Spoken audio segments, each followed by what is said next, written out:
Правительство Таджикистана подготовило поправки в закон о борьбе с терроризмом. Согласно им, Госкомитет нацбезопасности получит право без решения суда блокировать любой сайт, социальную сеть или мобильную связь на территории республики, если сочтет их угрожающим национальной безопасности. Совет Нижней Палаты парламента уже одобрил данные поправки и направил их на рассмотрение парламентских комитетов для вынесения заключения.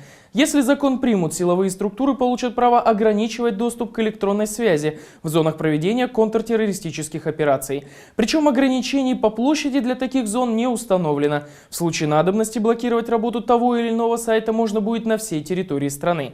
В последний раз в Таджикистане блокировали социальные сети во время приезда госсекретаря США Джона Керри. В течение 2 суток таджикские пользователи были вынуждены использовать прокси-серверы, чтобы зайти в Facebook или YouTube. Еще ранее неблагожелательные сайты, пишущие неугодные официальному Душанбе, блокировали во время ликвидации мятежного генерала Абдухалима Назарзады. При этом блокировке подверглись порталы не экстремистские или террористические, а оппозиционные, новостные.